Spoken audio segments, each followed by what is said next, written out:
পিতামাতা হচ্ছেন সন্তানের জীবনে প্রাথমিক গুরুদেব, তিনি হচ্ছেন গার্ডিয়ান। প্রাতিষ্ঠানিক পারমার্থিক দুটোর ক্ষেত্রেই গার্ডিয়ান। আজকে আমার এই পর্যন্ত আসার পিছনে আমার মায়ের অবদান সবচেয়ে বেশি। আমার মা ছোট্টবেলা থেকে আমাকে নিয়ে যেতেন সাধু সঙ্গে, একেবারে ছোট যখন, তখন নিয়ে যেতেন আমাকে সাধু সঙ্গে হরিবাসরে। এই যে ছোটবেলা থেকে ওই শিক্ষাটা দিয়েছিলেন, যার কারণে এখন হাজার হাজার ভক্তের সামনে কথা বলার সুযোগ পাচ্ছি, লক্ষ লক্ষ ভক্তের চরণ ধুলি নেওয়ার সুযোগ হচ্ছে। এই জন্য আমার বয়সী যে সকল ছেলে মেয়েরা আজকে হরি কথা শ্রবণ করতে এসেছেন, আমরা শ্রীমদ্ ভগবত গীতা এবং ভাগবতে যাওয়ার প্রারম্ভিকায় প্রত্যেকের নিজ নিজ পিতামাতার চরণ বন্ধনার পর্বটি শ্রবণ করছি। আমি প্রত্যেকের কাছে এই অনুরোধটি রাখবো, আমরা যেন আমাদের প্রত্যেকের পিতামাতাকে শ্রদ্ধা করি, ভালোবাসি। এই জগতের বুকে বট বৃক্ষের ন্যায় পিতা নামক ছায়াটি যার সংসার থেকে চলে গিয়েছে, সে বুঝবে সংসারে সে কত এতিম। মায়ের মতো সুষমা, অনিন্দময়তা, স্নেহের পরশ, বাৎসল্য প্রেমের অনিন্দময়তা যার জীবন থেকে চলে গিয়েছে, সেই সন্তান বুঝবে সংসারে তার মতো এতিমার কেউ নাই। মা নেই গৃহে যার, সংসার অরণ্য তার, হেরিলে মায়ের মুখ দূরে যায় সকল দুঃখ। সংসারে মা যদি না থাকে, সেই সংসার অরণ্যের ন্যায় মনে হয় সেই সংসারে স্ত্রী নেই। স্ত্রী মানে হচ্ছে লক্ষ্মী। নারীকে আমাদের সনাতন শাস্ত্রে লক্ষ্মী বলা হয়। আর স্ত্রী শব্দের অনেকটি অর্থ, তার মধ্যে একটা অর্থ লক্ষ্মী। নারী যে গৃহে নাই, লক্ষ্মী শূন্য সেই গৃহ। মনে রাখতে হবে, মা গর্ভধারিণী যিনি, তার যদি কেউ চরণ বন্ধনা করে, দেবী পার্বতী জগৎজীবকে শিক্ষা দিলেন, বিশ্ব ব্রহ্মাণ্ডকে তার বন্দনা করা হয়ে যায়। বিশ্ব ব্রহ্মাণ্ডের সমগ্র গুরুজনের আশীর্বাদ আপনা থেকে তার লাভ হয়ে যায়। গণেশ কার্তিককে দেবী পার্বতী বলেছিলেন, অহে পুত্রগণ, এই বিশ্ব ব্রহ্মাণ্ডকে প্রথমে যে পরিক্রমা করে আসবে, আমি রত্নমালাটি তার গলায় পরিয়ে দেব। কার্তিক ভাবছেন আমার বাহন তো ময়ূর, আমি ময়ূরে চড়ে গণেশের পূর্বে বিশ্ব ব্রহ্মাণ্ডকে পরিক্রমা করে আসব। বিশ্ব ব্রহ্মাণ্ডকে পরিক্রমা করে কার্তিক যখন আসলেন, এসে দেখেন গণেশের গলায় রত্নমালা, দেবী পার্বতী তাকে কোলে নিয়ে বসে আছেন। মা, কার্তিক বলছেন, মাতৃ হৃদয়ে তো কোনো পক্ষপাতিত্ব নেই গো। মায়ের কাছে প্রত্যেক সন্তানই তো সমান। অন্ধ, পঙ্গু যে সন্তানই আসুক না কেন, মায়ের কাছে কখনো বৈষম্য নেই। তাহলে তুমি গণেশের গলায় রত্নমালাটা কেন দিয়ে দিলে? আপনারা জানেন কি না, গণেশ আর কার্তিক কিন্তু কৈলাসে একসঙ্গে অবস্থান করতে পারেন না। জানেন কি সেই তত্ত্ব? গণেশ আর কার্তিকের মাঝে দ্বন্দ্ব রয়েছে, সেটা আরেক লীলা, আমরা সে প্রসঙ্গে যাচ্ছি না। তো আমার পূর্বে গণেশের গলায় রত্নমালাটা কিভাবে দিলে? দেবী পার্বতী বলছে, শোনো পুত্র কার্তিক, আমার নৈকট্যে তোমরা দুজনই সমান, কোনো পক্ষপাতিত্ব নেই। শুধু আমার কেন, এই জগতের কোন মায়ের কাছে কোন সন্তানের পক্ষপাতিত্ব নেই, তথাপি সন্তানেরা স্বার্থের জন্য মায়ের হৃদয়কে উপলব্ধি না করে অনেক সন্তানেরা বলে তুমি আমার চেয়ে তোমার এই ছেলেটাকে বেশি ভালোবাসো। ঠিক বলছি তো? এটা দেবী পার্বতী বলছেন। সংসারে আমরা দেখতে পাই অনেক সন্তানেরা অভিযোগ করে মাকে বাবাকে, তুমি তো আমার থেকে মেজদাকে বেশি ভালোবাসো, হ্যাঁ তুমি তো আমার থেকে বড়দাকে বেশি ভালোবাসো, আমি তো তোমার সন্তানই না, তুমি আমাকে পেটে ধরেছো কিনা সন্দেহ, এরকম অনেকেই বলে। তো দেবী পার্বতী বলছেন মাতৃ হৃদয়ের অভিব্যক্তি না উপলব্ধি করে অনেক সন্তানেরা, কিংবা পিতৃ হৃদয়ের অভিব্যক্তি উপলব্ধি না করে অনেক সন্তানেরা তার পিতাকে কিংবা মাকে এরকম প্রশ্ন করে যে তুমি তো পক্ষপাতিত্ব করছো। শোনো পুত্র, কোন পিতামাতা সন্তানকে পক্ষপাতিত্ব করে না।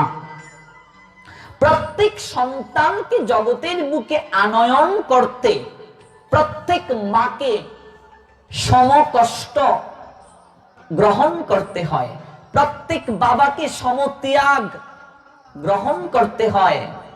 কাজেই আমি গণেশের গলায় রত্নমালাটা দিয়েছি, তার কারণ হচ্ছে তুমি বিশ্ব ব্রহ্মাণ্ডকে পরিক্রমা করে এসেছো, বিশ্ব ব্রহ্মাণ্ডকে পরিক্রমা করে এসে রত্নমালাটি দাবি করছো, কিন্তু পুত্র তোমার এখনো হৃদয়ে এই জ্ঞান আবির্ভূত হয় নাই।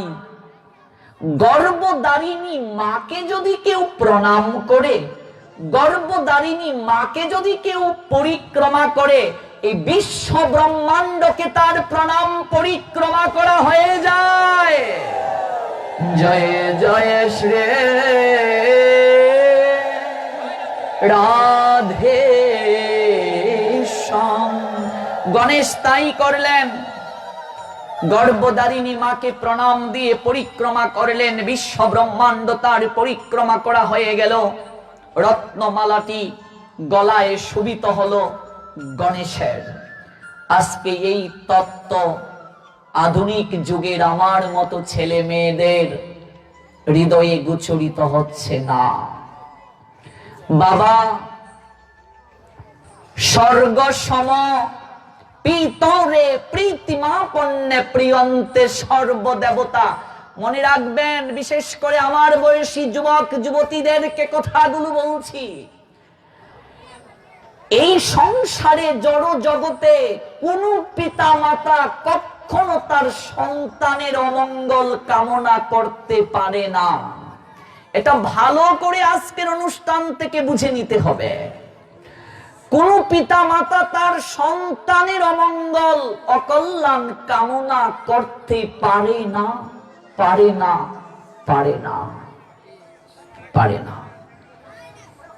আজকে মাটির প্রতিমাকে, মাটির মাকে হাজার হাজার টাকা দামের আমরা শাড়ি দিতে পারি, অথচ ঘরের মাকে যদি সম্মান না করি, এই পূজার কখনো সফলতা নয়ন হবে না।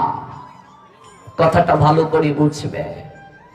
শাস্ত্রে প্রত্যেক যুগে ভগবান নিজে আচরণ করে পিতামাতার প্রতি সম্মান শ্রদ্ধা দেখিয়ে দিয়েছেন।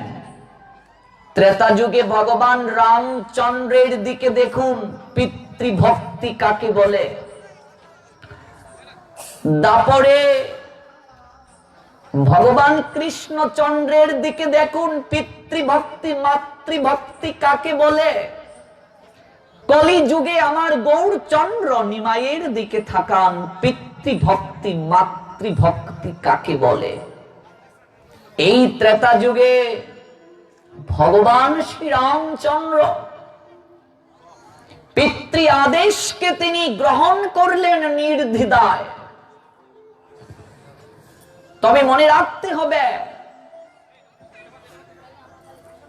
ভালো করে এই বিষয়টা মনে রাখতে হবে, ভাগবত আমাদের বলছেন সেই পিতা এবং মাতাকে অবশ্যই ধর্মের সঙ্গে সম্পর্ক থাকতে হবে। আমরা আসছি প্রসঙ্গক্রমে। ধার্মিক হতে হবে, ধর্মের সঙ্গে সম্পর্ক থাকতে হবে, নতুবা ভাগবত বলছেন সেই পিতা কখনো পিতা নন, সেই মাতা কখনো মাতা নন, সেই বন্ধু কখনো বন্ধু নন, সেই ভগিনী কখনো ভগিনী নন। আমরা আসছি ধীরে ধীরে প্রসঙ্গক্রমে। ভগবান শ্রী রামচন্দ্র পিতৃ আদেশকে রক্ষা করার জন্য, এখানে পিতৃ আদেশ বলতে ধর্ম আদেশ, ধর্ম রক্ষা, ধর্ম রক্ষা করার জন্য বনাচারী হলেন। সৎমা কইকি দাসীর পরামর্শে রামচন্দ্রকে আদেশ করলেন, নির্দ্বিধায় পালন করলেন ভগবান রামচন্দ্র। এই জন্য তাকে মর্যাদা পুরুষোত্তম বলা হয়। অবাক হয়ে গেলেন কইকি যে পুত্র, আমি যে তোমাকে এত বড় একটা আদেশ করেছি, তুমি কি বিন্দু মাত্র বিচলিত হওনি? রামচন্দ্র বলছেন, না মাতা, কোন মা তো তার সন্তানের অকল্যাণ চাইতে পারে না। দেখুন মাতৃভক্তিটা কি, হলোটা কি? অধর্মের আদেশ করেছিলেন, শাস্তি কিন্তু কইকিকেও পেতে হলো। এই কইকি আসলেন দাপরে দেবকী হয়ে, সন্তান লাভ করলেন, বাৎসল্য প্রেমাস্বাদন করতে পারলেন না। আমরা গৌর লীলায় দেখতে পাই, গৌর হরি নিতাই সুন্দরীকে বলেছিলেন, নিতাই আমি কি করিব বলো, সকলই কর্মের ফল, আমার মায় নাকিরে অন্য জন্মে অন্যেরে কাদাইয়াছিল। শাস্তি পেতে হলো। কাজেই কর্মের বন্ধন থেকে কেউ মুক্ত হতে পারবে না, শাস্তি পেতে হবে। কিন্তু সন্তানের কর্তব্য পিতামাতাকে বারবার স্বীয় স্বীয় স্থানে আসীন রাখা, এটাই শাস্ত্রের নির্দেশ।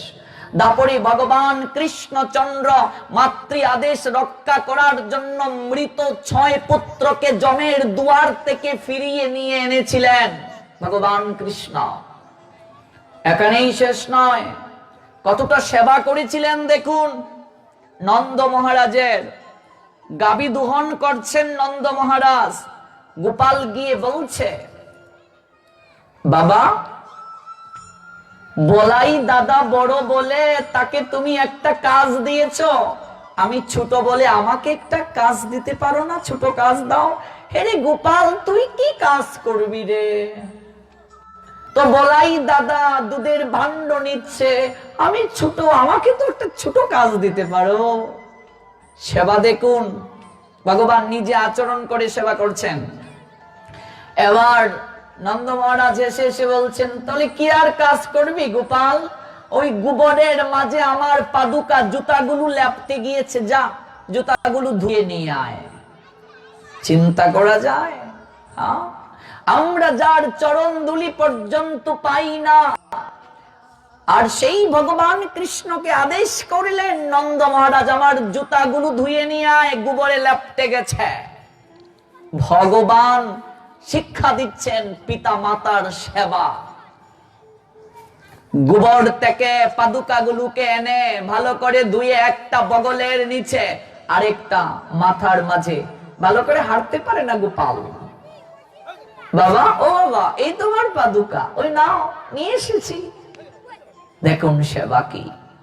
নন্দ মহারাজের সেবা গোপাল কিভাবে করেছেন। তাছাড়া কর্তব্য রক্ষার নিমিত্তে ব্রজধাম আমার গোবিন্দের সবচেয়ে আনন্দের লীলা নিকেতন, সেই ব্রজধাম ছেড়ে পর্যন্ত কর্তব্য রক্ষার নিমিত্তে আমার ভগবান মথুরাতে চলে আসলেন পিতামাতার সেবার জন্য। সেবা, এখানেও আমরা সেবা দেখতে পাই। কৃষ্ণের বিভিন্ন লীলাতে আমরা দেখতে পাই পিতামাতার প্রতি কতটুকু সেবা পরায়ণে স্বভাব ছিল। তাছাড়া আমরা দেখতে পাই মথুরাতে যখন রাজ সিংহাসন পরিচালনা করেছেন ভগবান, তখনও কিন্তু নন্দ মহারানী নন্দ পিতার কথা স্মরণ করে অশ্রু বিসর্জন করেছেন। একদিন ভগবান রাজ সিংহাসনে বসে আছেন, হঠাৎ দেবকী যখন একটু ননি কৃষ্ণের জন্য দিলেন, ভগবান কৃষ্ণ এই ননি দেখে হাউমাউ করে কেঁদে উঠলেন। কারণ বৃন্দাবন থেকে আসার পর কৃষ্ণ সহজে ননি গ্রহণ করেন না। আজকে একটু ননি দেখে যশোমতী মায়ের কথা মনে হয়ে গেল, অজুর দ্বারায় ক্রন্দন করছেন তিনি। একেবারে হৃদয়ে তার গুমড়ে গুমড়ে কেঁদে উঠল, আহারে না জানি আমার যশোমতী মা কেমন আছেন। উদ্ধবকে পাঠিয়েছিলেন মা বাবাকে সংবাদ দিতে। ব্রজগোপীরা একটা চমৎকার কথা বলেছেন, বিশেষ করে ভক্তদেরকে আমাদের এই কথাটা মনে রাখতে হবে। আমরা যারা নবীন ভক্ত কিংবা ভক্তি পালন করছি, কি সেই কথা? ব্রজগোপীরা উদ্ধবকে দেখে বলছেন, এই গরু চড়ানোর মাঠে রথ থেকে আসলো, মথুরার রথ। হ্যাঁ রে সখী, মথুরার রথ তো একবারই এসেছিল রে, আমাদের কোমল বক্ষের উপর দিয়ে সেই রথ চলে গিয়েছিল। ওই গরু চড়ানোর মাঠে আবার কেন এই রথ আসলো রে সখী? এই ব্রজবনে তো আর কেউ জীবিত নেই, সবাই তো মরে গেছে। বুঝেছি পিণ্ডদানের জন্য ওই ব্রজবনের যারা মরেছে তাদের হাড় নেয়ার জন্য এসেছে। বিলাপ করছেন একে অপরের সঙ্গে। উদ্ধবকে দেখে অনেক কথা বলেছিলেন। উদ্ধব সন্দেশ নামে আমার একটা আলোচনা আছে 16 পর্বে, নেট থেকে দেখে নেবেন, 16টা পর্ব, কেবলমাত্র উদ্ধব সন্দেশ। সেখানে ব্রজগোপীরা একটা চমৎকার কথা বলেছিলেন। এটা বিশেষ করে আমরা যারা ভক্তি পালন করছি তাদেরকে মনে রাখতে হবে। ব্রজগোপীরা বলেছিলেন, এই জায়গাতে তুমি কেন এসেছ? তোমাদের মথুরা নাথের তো এই ব্রজবনে কেউ আছে বলে মনে নেই। আমাদের সঙ্গে তার একটা সম্পর্ক ছিল, এই সম্পর্কটা নষ্ট হয়ে গেছে, প্রীতি নষ্ট হয়ে গেছে। তবে শুনো, এই ব্রজবনে তোমাদের মথুরা নাথের একজন আত্মীয় আছে। সন্তান যদি ব্রহ্মচারী হয়ে যায়, সন্ন্যাসীও হয়ে যায়, সবার সঙ্গে সম্পর্ক দূরত্ব করতে পারে, কিন্তু কখনো জন্মদাতা পিতামাতার সঙ্গে সম্পর্ক দূরত্ব করতে পারে না। মাটির পাত্র যদি অকৃতজ্ঞ হয়, সে বলতে পারে তাকে তৈরি করতে কুমোর লাগে নাই, তাকে তৈরি করতে দণ্ড লাগে নাই, কিন্তু মাটির পাত্র কখনো মাটিকে অস্বীকার করতে পারে না, কারণ তার দেহটাই তো মাটি দ্বারা তৈরি।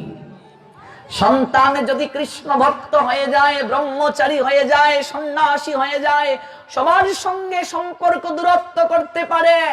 জন্মদাত্রী মায়ের সঙ্গে বাবার সঙ্গে সম্পর্ক দূরত্ব করতে পারে না। যদি করে তাহলে বুঝতে হবে তার ভক্তিতে ত্রুটি আছে। ব্রজগোপীগণ চমৎকার শিক্ষা দিলেন। এটা আমরা দেখতে পাই ব্রজলীলায়।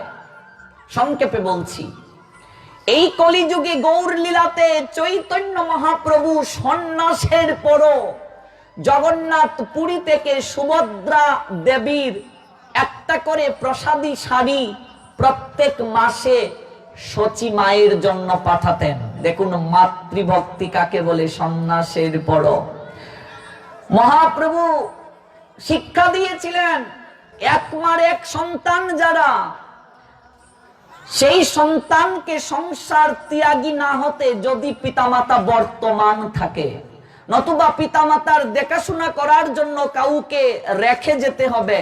যেটা আমরা দেখতে পাই মহাপ্রভু ঈশান ঠাকুরকে রেখে গিয়েছিলেন সচিমাকে এবং বিষ্ণুপ্রিয়াকে দেখাশোনা করার জন্য। এক পুত্র যদি থাকে, সে যদি সংসার ত্যাগ করে চলে যায়, মা বাবার সেবা কে করবে? চৈতন্য মহাপ্রভু সন্ন্যাসের পর মাতৃ সেবার উজ্জ্বল দৃষ্টান্ত দেখিয়েছেন।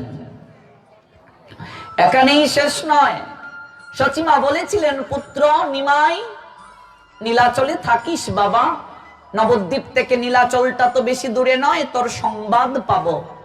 মহাপ্রভু বৃন্দাবনে গেলেন, আবার ফিরে আসলেন, নীলাচলেই থাকলেন তিনি। সচিমার একটা আদেশও ছিল ওই নীলাচলে থাকার মহাপ্রভুর প্রতি। অনেক সেবা করেছেন গৌরহরি। সন্ন্যাসের পর অদ্বৈত লীলা নিকেতনে গৌরহরি প্রথম যখন আসলেন, সচিমা সবাইকে নিয়ে গেলেন, নিজের হাতে রান্না করে গৌরহরিকে প্রসাদ পাওয়ালেন, সচিমার হাতে প্রসাদ গ্রহণ করলেন। তবে সচিমা তিনি সবাইকে নিয়ে গেলেন, সচিমাকে অনুমতি দিলেন, গর্ভধারিণী মা, অথচ বিষ্ণুপ্রিয়াকে অনুমতি দিলেন না। বিষ্ণুপ্রিয়া ঘরণী স্ত্রী, অনুমতি দিলেন না, কারণ সন্ন্যাসের পর স্ত্রী মুখ দর্শন করা নিষেধ। গৌরহরির সন্ন্যাস অত্যন্ত কঠিন থেকে কঠিনতর ছিল। এই কলিযুগে 5টা জিনিস নিষিদ্ধ, তন্মধ্যে একটা হচ্ছে মায়াবাদ সন্ন্যাস। মায়াবাদ সন্ন্যাসটা কি? স্বামী স্ত্রী একসঙ্গে দেখবেন সংসার থেকে সন্ন্যাস নিয়েছে, স্বামী বর্তমান, স্ত্রী শঙ্খ ফেলে সাদা কাপড় পরিধান করে ফেললো, আবার স্বামী স্ত্রী একসঙ্গে মন্দিরে থাকলো। এই যে মায়াবাদ সন্ন্যাস। আবার সংসারের সঙ্গে সম্পর্ক রাখলো, ভেকি ওদেরকে বলে। 13টা অপসম্প্রদায়ের একটা অপসম্প্রদায়, ওদেরকে মহাপ্রভু নিষেধ করেছেন। স্বামী স্ত্রী একসঙ্গে যদি মন্দিরে থাকা যেত ভ্যাক নিয়ে, ভ্যাকটা তো সন্ন্যাসী, সন্ন্যাস নিয়ে, তাহলে মহাপ্রভু তার স্ত্রী বিষ্ণুপ্রিয়াকে নিয়ে গেলেন না কেন? নিয়ে যেতে পারতেন না? মহাপ্রভু যখন চলে গেলেন তখন তো বিষ্ণুপ্রিয়ার বয়স ছিল মাত্র 16 বছর, অনন্ত যৌবনা একটা নারী, তাকে রেখে গেলেন মহাপ্রভু। সন্ন্যাসের পর একদিনও তার মুখ দর্শন করলেন না বাস্তবে। আজকে বৈষ্ণবতার দর্শনটাকে আমাদের সমাজে একেবারে নিম্ন স্তরে নিয়ে যাচ্ছে ওই সকল বৈরাগীরা। আমি সবার প্রতি সম্মান রেখে বলছি, আমি কাউকে বিদ্রুপ করে বলছি না। আজকে চৈতন্য মহাপ্রভুর দর্শন এতটা গুরুত্বপূর্ণ। ছোট হরিদাস সন্ন্যাসের পর কেবলমাত্র মাধবী লতার নিকট থেকে চিকন চাল এনেছিলেন, নীরবে নিবৃতে একটু কথা বলেছিলেন। চৈতন্য মহাপ্রভু সেই ছোট হরিদাসকে ত্যাগ করেছিলেন সন্ন্যাস থেকে। ছোট হরিদাসের মুখ পর্যন্ত মহাপ্রভু দর্শন করেন নাই। এই ত্রিবেণীতে যখন ছোট হরিদাস ঝাঁপ দিয়ে প্রাণ বিসর্জন দিল, অতঃপর মহাপ্রভু তাকে চরণে ঠাই দিলেন, বললেন, তুমি সন্ন্যাসী, তাহলে তুমি কি করে স্ত্রী সম্ভাষণ করলে? আর আমি সন্ন্যাসের পর একজন বাবাজির 4টা-5টা মাইজিও থাকে। এই কথাগুলো আমি নিন্দার ছলে বলছি না, মহাপ্রভুর দর্শন বুঝানোর জন্য। গৌরহরির বৈষ্ণবতার দর্শন অত্যন্ত উন্নত মার্গের, অত্যন্ত উন্নত মার্গের। আজকে বৈষ্ণবতার দর্শন আমরা উপলব্ধি করতে পারছি না, বুঝতে পারছি না। বুঝতে হবে এই কথাগুলো। মহাপ্রভু তাদের হাতে প্রসাদ গ্রহণ করতে নিষেধ করেছেন। কারণ হচ্ছে, আপনি সন্ন্যাস যখন নিয়ে যাবেন তখনই আপনার স্ত্রী সম্ভাষণ নিষেধ। এটা গৌরহরির শিক্ষা। একবার অনুভবে আনেন তো, শান্তিপুর থেকে নবদ্বীপটা বেশি দূরে নয়, মাত্র কয়েক কিলোমিটার। মহাপ্রভু এসেছেন, স্বামী এসেছে, স্ত্রী এই জায়গা থেকে শুনলেন স্বামী এসেছেন, বিয়ের পর তাকে রেখে গেলেন, অথচ যাওয়ার অনুমতি নাই। কতটা কষ্ট বিষ্ণুপ্রিয়ার হতে পারে ভেবে দেখুন, কতটা কষ্ট। একটা নারীর সবচেয়ে কষ্ট যদি বিয়ের পর স্বামীর অধিকার থেকে বঞ্চিত হয়। আজকে সমগ্র সমাজ, সনাতন সমাজ একজন নারীর কাছে সবচেয়ে বেশি ঋণী, আর সে হচ্ছে জগৎ জননী বিষ্ণুপ্রিয়া। তার নাম শুনলে সমগ্র বৈষ্ণব সমাজ হাতকে করজোড় করে মস্তক অবনত করে আজকে বিষ্ণুপ্রিয়া যদি গৌর হরির ভজনে বাধা হয়ে দাঁড়াতেন, আজকে সনাতন সমাজ আমরা অমূল্য রতন পেতাম না, গৌর আদর্শ উপলব্ধি করতে পারতাম না, হরিনাম প্রেম আমরা উপলব্ধি করতে পারলাম না যদি বিষ্ণুপ্রিয়া বাধা দিতেন। গৌর হরি যাওয়ার পরে বিষ্ণুপ্রিয়া কিভাবে জীবন যাপন করেছিলেন, চমৎকার লীলা আমরা প্রসঙ্গে কোনো একদিন শুনবো সেই কথাগুলো। কাজেই গৌর লীলাতে চৈতন্য মহাপ্রভু মাতৃভক্তির প্রদর্শন দেখিয়ে গেছেন।